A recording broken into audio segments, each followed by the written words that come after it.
दोस्तों, आज मैं एक मोटिवेशनल स्टोरी लेकर आई हूँ जो कि आपको जिंदगी में आगे बढ़ने के लिए प्रेरित करें और आपको जिंदगी में कभी भी किसी भी वजह से आपको रुकना नहीं है और कोशिश करते रहना है। खुद के लिए बनाई गई लक्ष्य को प्राप्त करने में आपका सहयोग देगी, जिससे आप ही बेहतर इंसान बन सकते हैं। आज की कहानी एक गाँव व्यक्ति के बारे में। आज की कहानी ऐसे व्यक्ति की है जो ट्रेन में रोज सफर करता था और सफर करके घर से ऑफिस पहुंचता था और वापस ऑफिस से घर आता था, तो उसका जो भी सफर है वह ट्रेन से हुआ करता था। उस व्यक्ति की आदत थी कि वह जब भी ट्रेन से अप डाउन करता था तो वह रोज कुछ ना कुछ नया सीखता था और उसे अपनी डायरी में नोट करता था। हमेशा की तरह वह व्यक्ति ऑफिस के लिए निकलता है और ट्रेन में बैठ जाता है। जिस कोच में वह जाकर बैठता है उसकी उसी कोच में उसी पास वाली बर्थ पर एक फैमिली बैठी रहती है। थोड़ी देर में एक पानी की बोतल बेचने के लिए एक लड़का उसी कोच में से गुजरता है। उस फैमिली में से एक आदमी उस लड़के को रोकता है और पूछता है, ये बोतल कितने रुपए की है? लड़का कहता है, पानी की बोतल 20 रुपए की है। वह व्यक्ति बोलता है कि 15 रुपए की दे दो। वह पानी बेचने वाला लड़का कुछ नहीं बोलता और चुपचाप हल्की सी मुस्कान देकर निकल जाता है। जो व्यक्ति डेली अप डाउन करता है वह सोचता है कि यह लड़का इतना चुपचाप कैसे चला गया। ना कोई बहस की और ना ही कोई जवाब दिया। वह चाहता था लड़के से पूछना, पर जब तक लड़का आगे निकल जाता है वह उस लड़के का पीछा करता है और उस लड़के को रोकता और पूछता है कि मुझे एक बात बताओ। लड़का कहता है, आपको मुझसे क्या पूछना है साहब? चलिए पूछिए। व्यक्ति कहता, अभी पीछे मेरे कोच में एक फैमिली बैठी थी।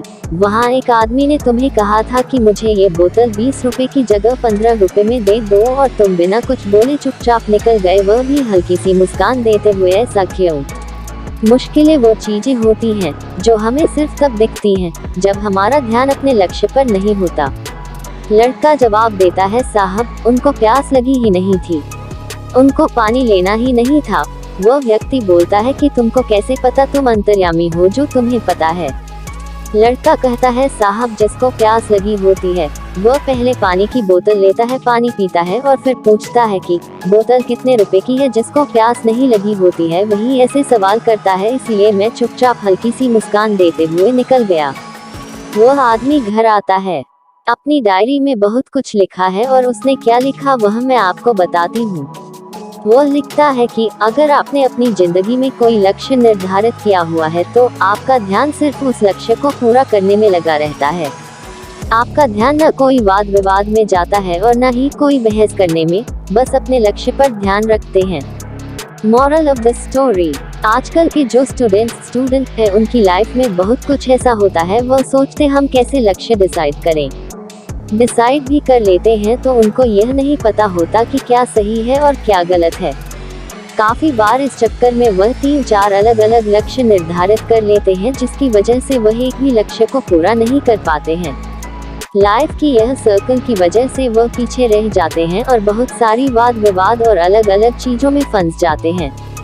इसीलिए मैं सबसे यही कहना चाहती हूँ कि अपनी लाइफ में एक लक्ष्य निर्धारित कीजिए, चाहे उसके बीच में कुछ भी आए, वाद विवाद हो या और कुछ भी हो, आप सिर्फ अपने लक्ष्य पर ध्यान रखें और उसको पूरा करने की पूरी कोशिश कीजिए। एक दिन आपको आपका लक्ष्य पूरा होता हुआ जरूर नजर आएगा। दोस्तों, उम्मीद करती हूँ कि आपको ये कहानी पसंद आई होगी। मेरी इस कहानी से आपने काफी कुछ सीखा होगा। कृपया कमेंट करके जरूर बताएं। नीचे दिए गए इमोजी पर क्लिक करके आप इस पोस्ट को लाइक कर सकते हैं। बेल आइकन पर क्लिक करें और नए पोस्ट को सबसे पहले पाएं। ऐसी ही मोटिवेशनल स्टोरी के लिए कृपया इस पोस्ट को शेयर करें और हमसे जुड़े रहें। धन्यवाद।